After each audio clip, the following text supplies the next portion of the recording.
Letter 11, Kaph. Proverbs 31:20. She stretcheth out her hands to the poor, yea, she reacheth forth her hands to the needy. King James Version.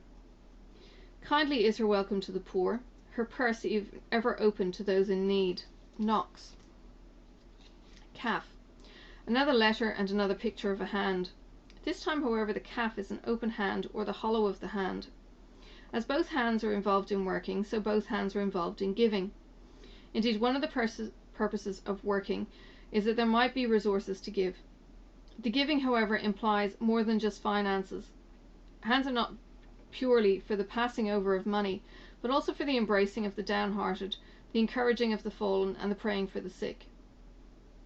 The fact that these two verses come side by side gives me the impression that much of the motivation for her work, which includes, as you remember, not purely within the household, but also in business, both in real estate and viticulture, comes from this gift of giving.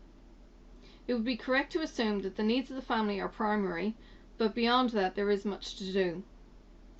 Philippians chapter 2 verse 4 emphasizes this as well.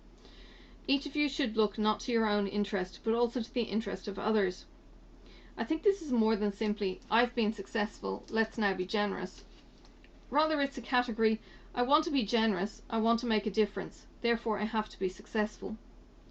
One of the great truths of biblical Christianity is the joy of giving, or of living for others, or of having goals bigger than oneself, is what life is really about.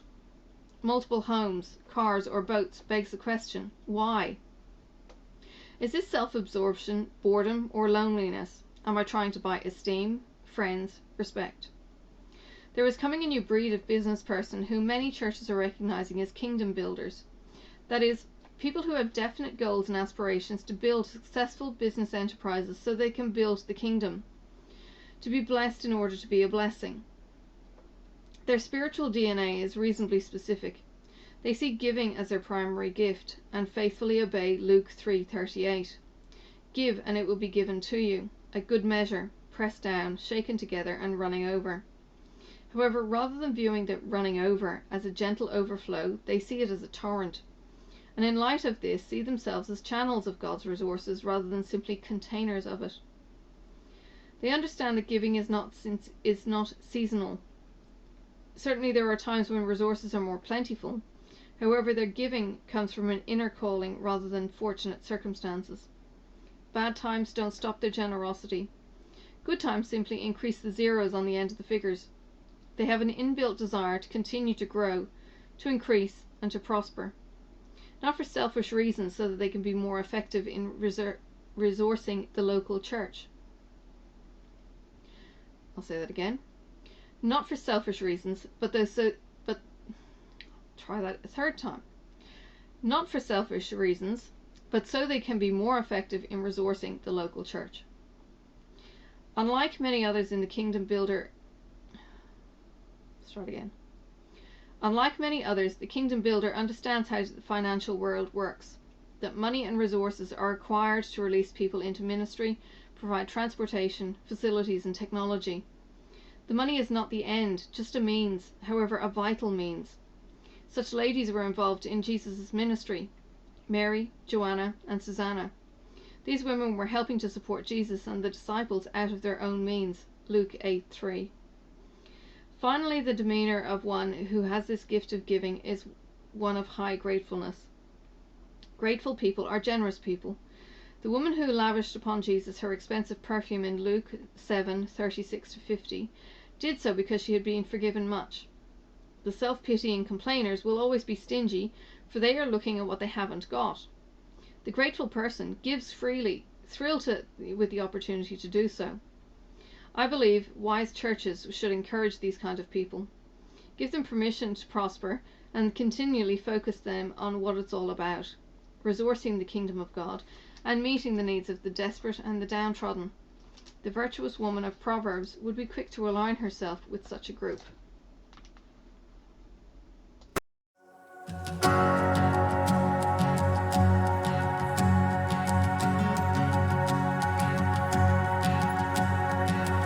Who am I that the highest king would welcome me? He brought me in. Oh, his love for me. Oh, his love for me.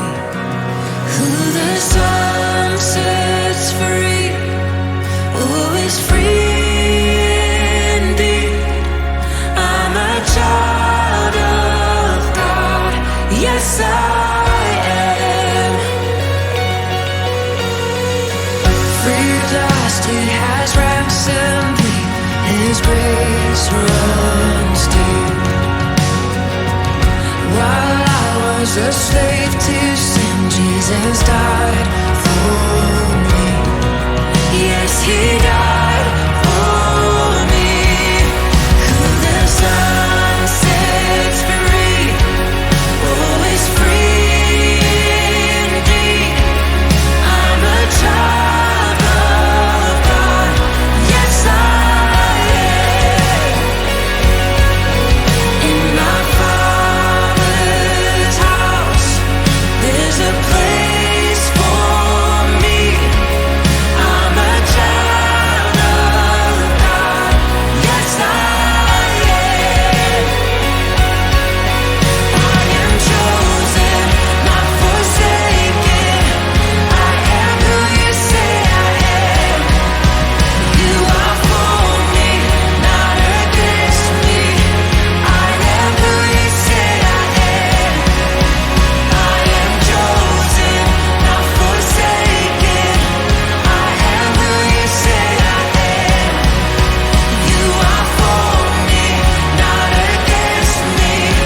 I am who You say I am. I am who You say I am. Who the Son sets free, oh, is free indeed. I'm a child of God.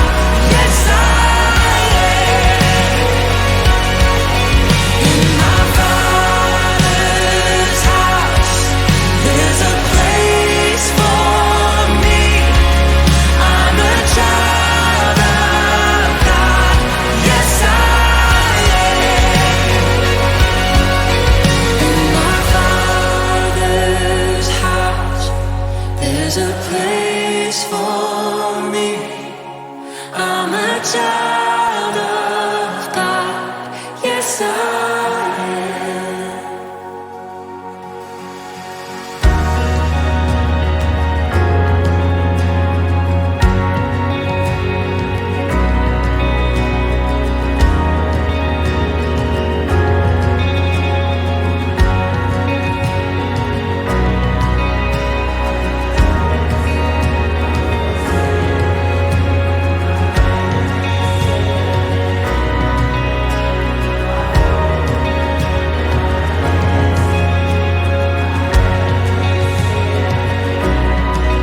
I am chosen, not forsaken.